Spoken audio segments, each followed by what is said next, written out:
In a groundbreaking expedition that defies the boundaries of time itself, scientists have dared to unlock the secrets hidden within the ancient tomb of Gilgamesh, sealed away for millennia. Many believed it was merely a fable, a narrative of unreal giants.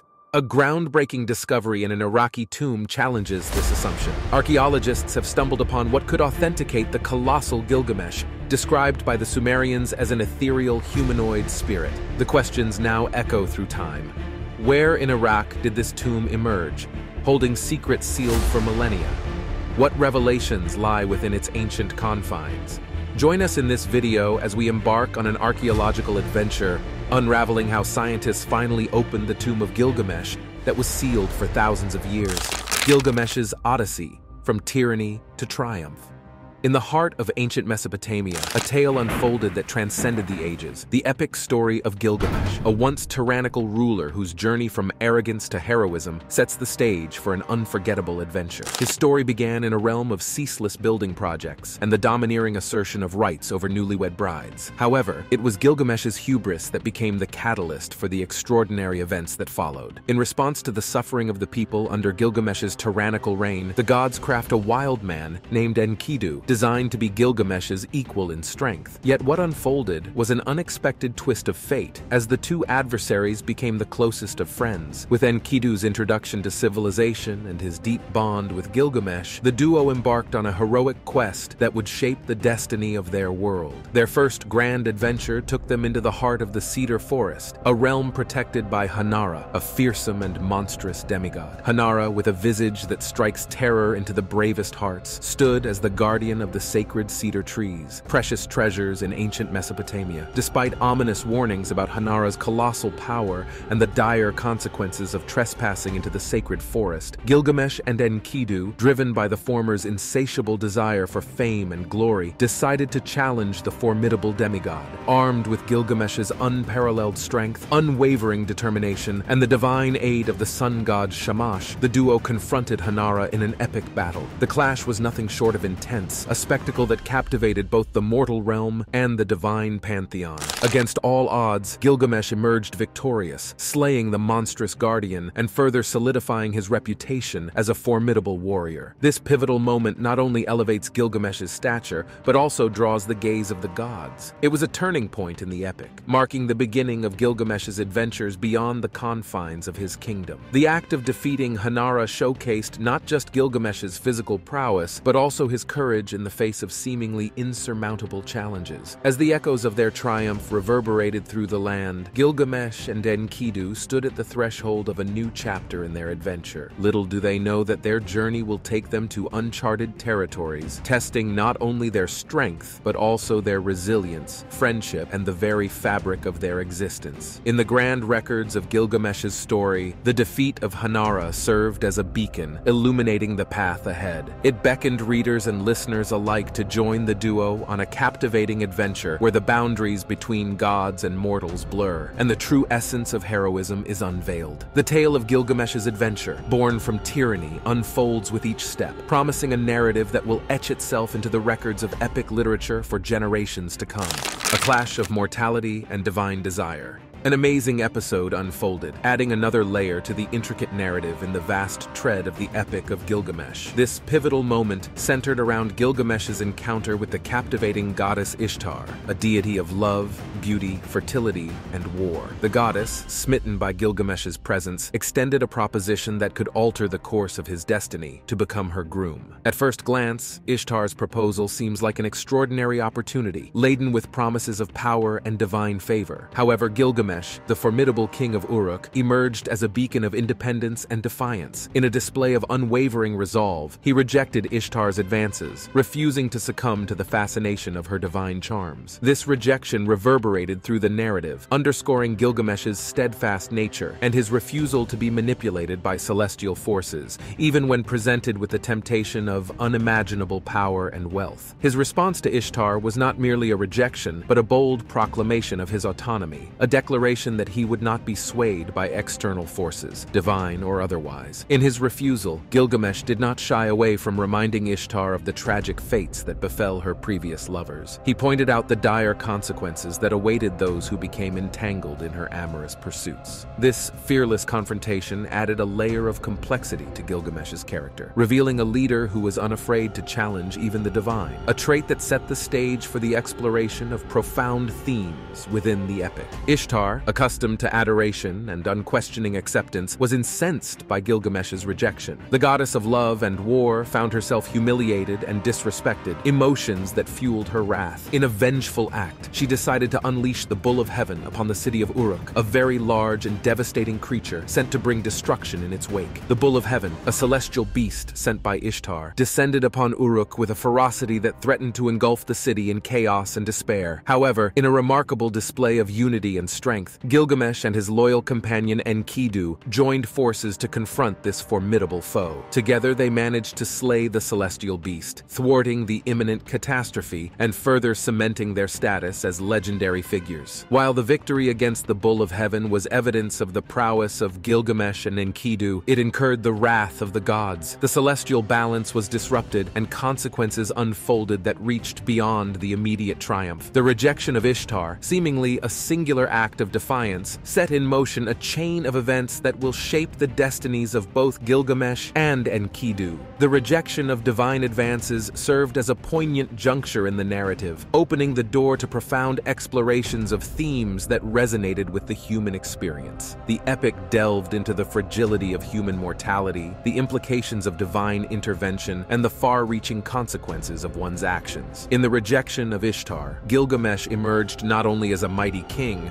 but as a symbol of human resilience and autonomy. His unwillingness to be swayed by the whims of the divine established him as a protagonist whose journey was marked by a relentless pursuit of self-determination, a theme that will continue to unfold as the epic progresses. As the echoes of Gilgamesh's defiance reverberated through the narrative, the stage was set for a deeper exploration of the intricate interplay between gods and mortals, destiny and free will. The rejection of Ishtar, a seemingly personal act, became a catalyst for a broader examination of the fundamental questions that have intrigued humanity throughout the ages, making this episode another significant brushstroke in the grand tread of the Epic of Gilgamesh.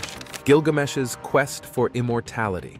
Gilgamesh's desperation to escape the clutches of death led him on an extraordinary quest, a quest for immortality that would test the limits of his resilience and endurance. Gilgamesh, a mighty king, was determined to avoid the fate of Enkidu, his beloved friend who had succumbed to the inevitability of death. In his pursuit of eternal life, Gilgamesh sought out Utnapishtim, a man who had been granted immortality after surviving a great flood, an account that predated and bore striking similarities to the biblical tale of Noah. The journey that unfolded was nothing short of epic, with Gilgamesh traversing vast mountains, facing the daunting scorpion man and his mate, and navigating the treacherous waters of death. Each trial emphasized his unyielding spirit and refusal to bow to the fates that sought to claim him. However, upon reaching Utnapishtim, Gilgamesh received a reality check. The wise immortal revealed that immortality was not within the grasp of mortals. Utnapishtim shared his own story of the Great Flood, how the gods had decided to wipe out humanity, and how he had been chosen to survive and gifted eternal life, a unique and unattainable boon. Undeterred, Utnapishtim proposed a task that could unlock the secrets of immortality. If Gilgamesh could stay awake for 7 days, he might gain the coveted knowledge. Predictably, Gilgamesh failed, highlighting the limits of his God-given powers in the face of both nature and divine decree. Despite this setback, Utnapishtim offered Gilgamesh a sliver of consolation, a plant that could restore youth. Seeing an opportunity to bring something of value back to Uruk, Gilgamesh obtained the plant. However, fate had other plans, as he lost it to a serpent during his return journey. Yet, all was not lost. Gilgamesh returned to Uruk not with the elixir of immortality, but as a wiser king. The journey had transformed him, leaving him with unparalleled physical strength and ability. His resilience in the face of adversity had forged a legacy that would endure for many centuries. Centuries later, the Epic of Gilgamesh became a subject of fascination for researchers and historians. They delved into the ancient tablets, seeking evidence to prove that Gilgamesh was more than a mythical figure. It wasn't until the 19th century that Austen Henry Layard's groundbreaking excavations in the city of Nineveh brought new light to the story. Layard's discoveries in 1849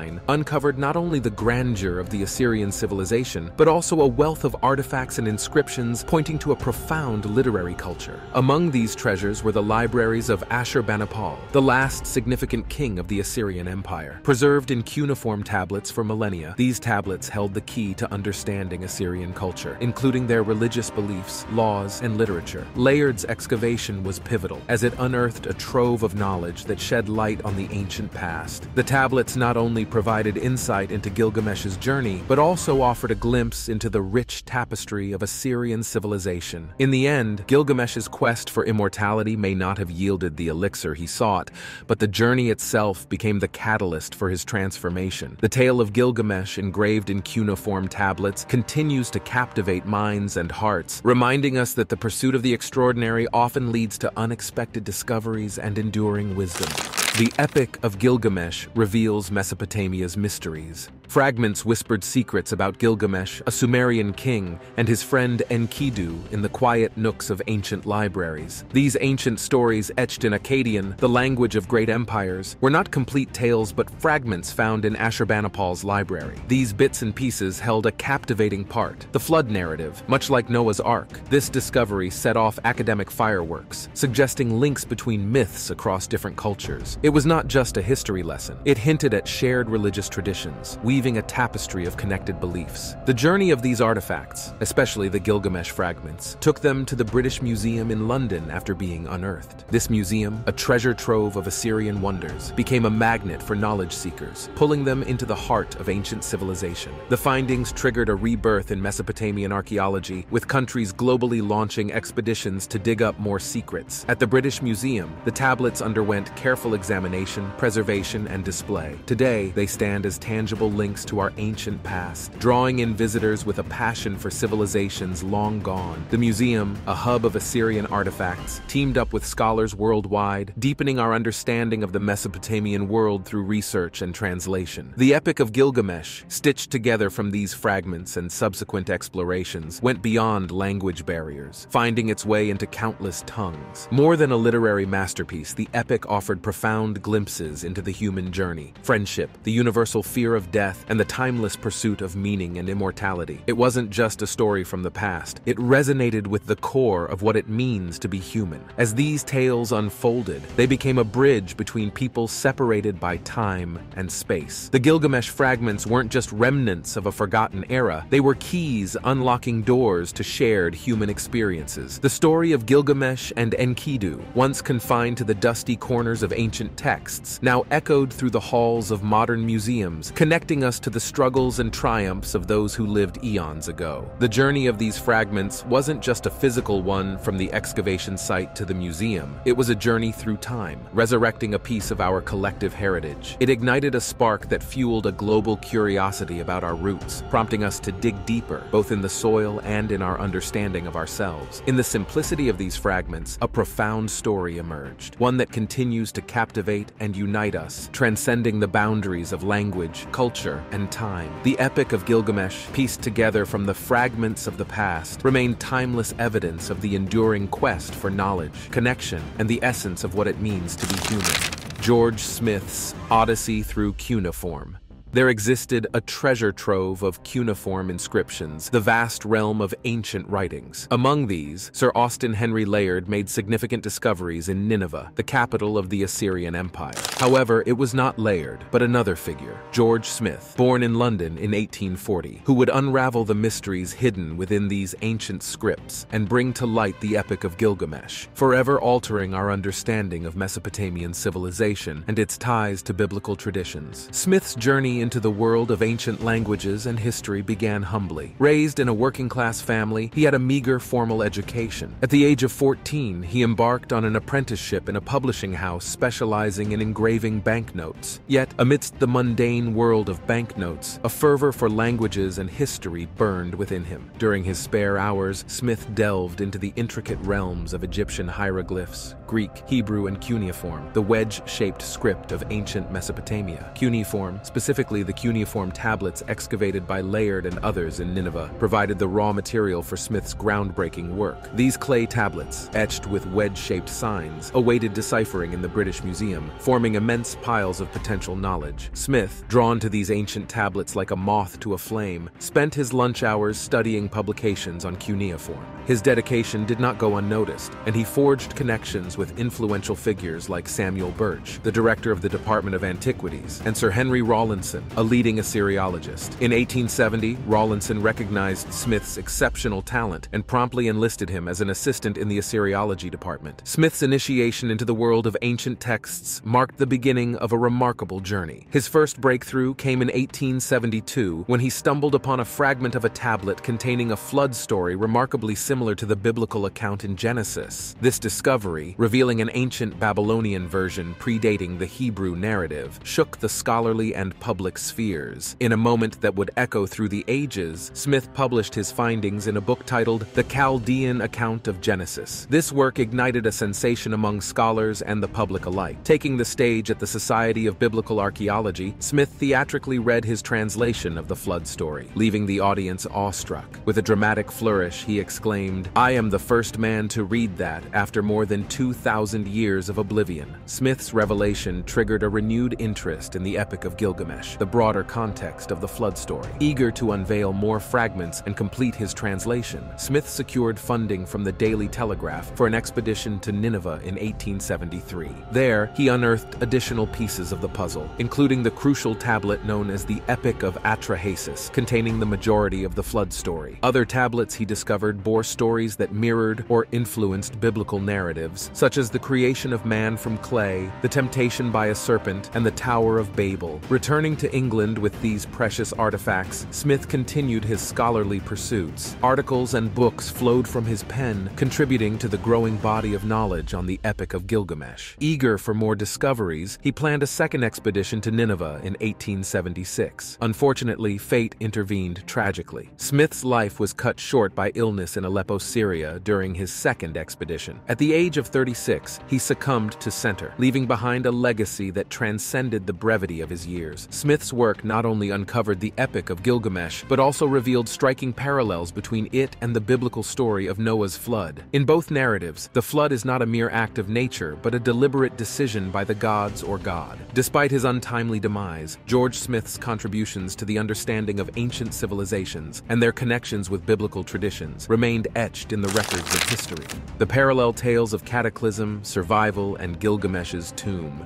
Threads of commonality weave across cultures, connecting disparate narratives in surprising harmony in the tread of human mythology. One such resonance echoes through the Epic of Gilgamesh and the biblical story of Noah's Ark, where divine displeasure triggers catastrophic floods. Though the reasons may diverge, human clamor in Gilgamesh and wickedness in the Bible, the overarching theme of divine retribution and the preservation of a chosen individual persists. Central to both narratives are the figures of Utnapishtim and Noah, chosen by the divine for their righteousness. These individuals, entrusted with the crucial task of preserving life, receive divine warnings through dreams and direct communication. The gods Aya and the biblical God guide them to construct arks with precise dimensions to weather the impending deluge. The parallel continues in the responsibility bestowed upon Utnapishtim and Noah to safeguard not only their families but also diverse forms of life. Two of every living creature finds refuge in Noah's Ark, while Utnapishtim extends his protection to the beasts and craftsmen of the field. Both tales emphasize not just personal survival, but the preservation of the broader spectrum of existence. Time becomes a poignant motif, emphasizing the severity of the floods. Whether 40 days and nights in the biblical narrative or 6 days and nights in Gilgamesh, the duration underscored the cataclysmic nature of the events. Post-flood, the release of birds, a dove and a raven in both stories, becomes a common thread to ascertain the receding waters and the emergence of dry land. As the waters subside, both arks find their resting place on a mountain. Noah's Ark in the mountains of Ararat and Utnapishtim's boat on Mount Nisir. Sacrifices follow, with Utnapishtim's sweet aroma pleasing the gods, and Noah's burnt offerings eliciting a pleasing aroma for God. These acts mark the beginning of a significant declaration in both stories, a covenant promising no future catastrophic floods. In Genesis, the rainbow symbolizes this divine pact, while in Gilgamesh, Utnapishtim and his wife are granted eternal life. The narrative then takes an unexpected twist as we step into the realm of archaeology. Jorg Fastbender's groundbreaking discovery of a tomb near the ancient city of Uruk brings the Epic of Gilgamesh to life in an astonishing way. Geophysical surveys and subsequent excavations reveal a tomb that aligns eerily with the epic's descriptions. The tomb's location by the Euphrates River corresponds precisely with the text's mention of Gilgamesh's burial at the riverbanks. Inside the tomb, the convergence between myth and reality deepens. Large burial chambers, artifacts, and inscriptions mirror the epic's depictions. A captivating reference to Bil-Gams, the Sumerian name for Gilgamesh, beckons archaeologists into the heart of the legendary king's resting place. Stone sculptures of lions guard the chamber, reminiscent of Gilgamesh's legendary encounter with the ferocious beast Humbaba. Tablets uncovered within the tomb bear inscriptions that parallel the epic's narrative, providing a tangible link between ancient texts and archaeological finds. The excitement reverberates as scholars contemplate the possibility that this tomb might indeed cradle the remains of the great Gilgamesh. In the dance between myth and reality, the discovery near the Euphrates challenges our understanding of ancient stories and legends. The tomb, with its echoes of Gilgamesh's epic, invites us to reconsider the blurred lines between myth and history, where narratives once confined to cuneiform tablets may find validation in the stones and artifacts of a buried world.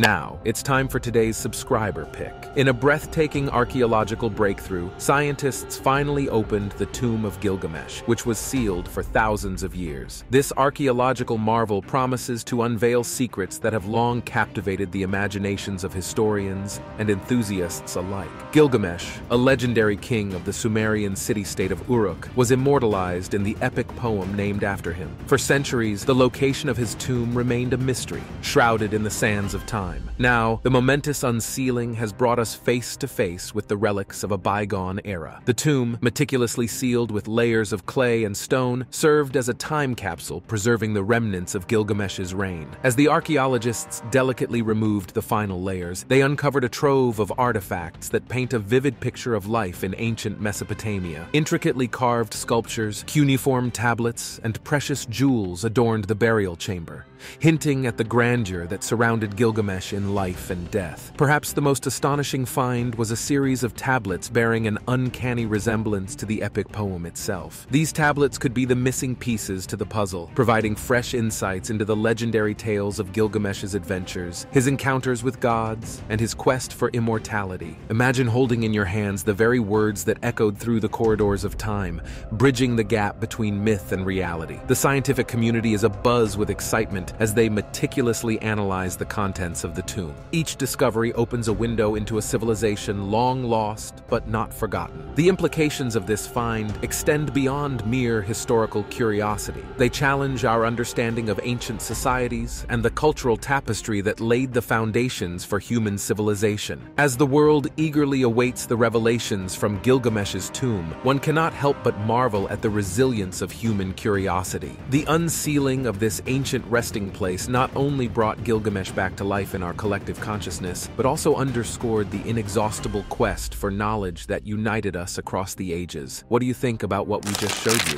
The mysteries of Uruk's tomb and the ancient city's epic echoes. A remarkable discovery unfolded. An alabaster statue depicting a powerful man locked in a fierce struggle with a lion. The statue whispered tales of might and valor, reminiscent of the legendary Gilgamesh confronting and conquering the lion in epic accounts. Yet this find was no mere cache of treasures, it was a doorway to a world of wonders. Fastbinder's revelation went beyond the surface allure of sculptures. The tomb was like a captivating puzzle, with unraveled chambers and corridors revealing the grandeur befitting a legendary king. One chamber cradled remnants of ancient botanical samples, possibly the very plant of life Gilgamesh sought in his quest for rejuvenation, a plant now believed to reside within his tomb. The idea that it could be an offering or symbolic gesture was nothing short of sensational. Delving into the burial methods, a coherence with Sumerian customs emerged. Described in the epic as two-thirds divine and one-third human, King Gilgamesh's final resting place merged both realms. The tomb's layered design, with an upper chamber and a deeper, more sanctified burial ground, echoed the honor bestowed upon a being belonging to both the earth and heavens. The excitement reached new heights as references to Enkidu, Gilgamesh's beloved companion, were unearthed. Tablets within the tomb's repository spoke of their camaraderie, challenges, and undying bond, validating the belief that their adventures weren't mere fables, but grounded in historical events and relationships. Fastbinder's discovery echoed across the globe, making headlines on the BBC. Scholars from diverse disciplines flocked to the site, eager to weave together history, literature, and archaeology in a confluence of epic proportions. The tomb wasn't just a physical link to the past. It was a bridge connecting the present to the mythical world of Gilgamesh. However, the fascination extended beyond the tomb itself. Uruk's surroundings offered glimpses into an ancient world echoing the tales of the Epic of Gilgamesh. The city, celebrated as one of humanity's earliest urban marvels, became the stage where the epic's episodes played out. Residential areas with systematic layouts hinted at the lively city described in the epic, evoking echoes of children's laughter, bustling markets, and poetic songs recounting Gilgamesh's mighty deeds. Archaeologists sifting through remnants of homes discovered artifacts and everyday items, providing glimpses into the lives of Uruk's citizens. Water, a recurring theme in the epic, found its reflection in Uruk's canal system, a brilliantly designed network symbolizing the city's lifeblood. These historical records weren't just pragmatic. They mirrored the narrative importance of waterways in the epic, representing life, death, and the perpetual quest for meaning. Uruk's marketplaces, centers of trade and commerce, revealed stories etched in artifacts, jewelry, pottery, and more. Merchants bartering wares might have also exchanged tales, spreading Gilgamesh's stories far and wide. The diversity and affluence of Uruk were evident in the artifacts, reflecting a city rich in offerings. The temples and religious edifices stood as a testament to the intertwining of the divine and mortal, a portrayal mirrored in the epic. These sacred structures might have been the very places where priests and scholars narrated tales of God's interactions with Gilgamesh, blurring the line between myth and reality. Uruk's cuneiform inscriptions on countless tablets were like whispers from the past, detailing transactions, treaties, and perhaps the earliest records or versions of the Epic of Gilgamesh. They provided a tangible connection to the epic, priceless in understanding the world of Gilgamesh. Fastbinder's archaeological pursuits faced an abrupt pause with the U.S. invasion of Iraq in 2003. Operation Iraqi Freedom reshaped the political landscape, impacting not only the region but also the academic and archaeological community. Threats of violence and the risks posed to researchers forced a hiatus. Yet, as the situation stabilized, archaeologists, including Fastbinder, remained steadfast in their commitment to resume exploration, an unwavering dedication to uncover the mysteries of a world that continues to echo the epic tales of Gilgamesh. Thanks for watching, and we will see you in the next one.